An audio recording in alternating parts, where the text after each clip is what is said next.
नसीराबाद में JUI तरफां गुस्ताख खाकन खिलाफ एहतजाजी रैली कढी वई। वधीक तफ़सील ॿुधाए रहियो आहे अल्लाहबux कुरेशी।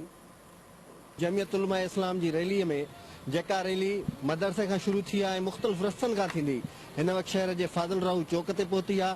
हिन रैलीअ जो हिकिड़ो ई मुतालबो आहे नामूस रसूल जी हिफ़ाज़त ऐं फ्रांसीसी सदर पारां जेकी तौहीन हज़ूर मोहम्मद मुस्तफ़ा सल्लल्लाहु अलैहि वसल्लम कई वई आहे उन जे ख़िलाफ़ एहतजाज करणु ऐं हुकूमत पाकिस्तान खां मुतालबो करणु त फ्रांस जो हुन मुल्क में बाइकाट कयो वञे। अॼु मुसलमान सरापा एहतजाज आहे। मुसलमान जे पैगम्बर सल्लल्लाहु अलैहि वसल्लम जेको रहमतुल आलमीन आहे उन जी चादर खे चाक कयो वियो आहे हुकूमती सतह ते।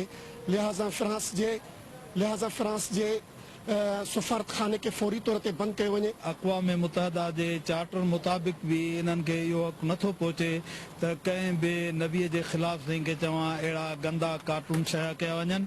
शाया करे हिननि हिकिड़ो वॾो आलमी सतह ते जुर्म कयो आहे। असीं अक़वाम मुतहदा खां ऐं OIC खां मुतालबो था कयूं त फ्रांस जेका हीअ मज़हबी दहशतगर्दी कई आहे मज़हबी इंतिहा पसंदी कई आहे उन जो नोटिस वरितो वञे ऐं इन्हनि जी जेको आहे रुकनियत ख़तमु कयो वञे ऐं इन इहे फ्रांस जे वज़ीर आज़म मैक्रोन जे ख़िलाफ़ आलमी अदालत में दहशतगर्दी जो केस हलाए के सख़्त खां सख़्त सज़ा ॾेई मुसलमाननि जे ईमानी जज़्बात जो एहतराम कयो वञे। जेसीं ताईं मुतालबा तस्लीम न थींदा तेसीं ताईं हीउ एहतजाज जारी रहंदो। कैमरामैन सज्जाद कलोड़ो सां गॾु अल्लाहबux कुरैशी, सिंह TV न्यूज़, नसीराबाद।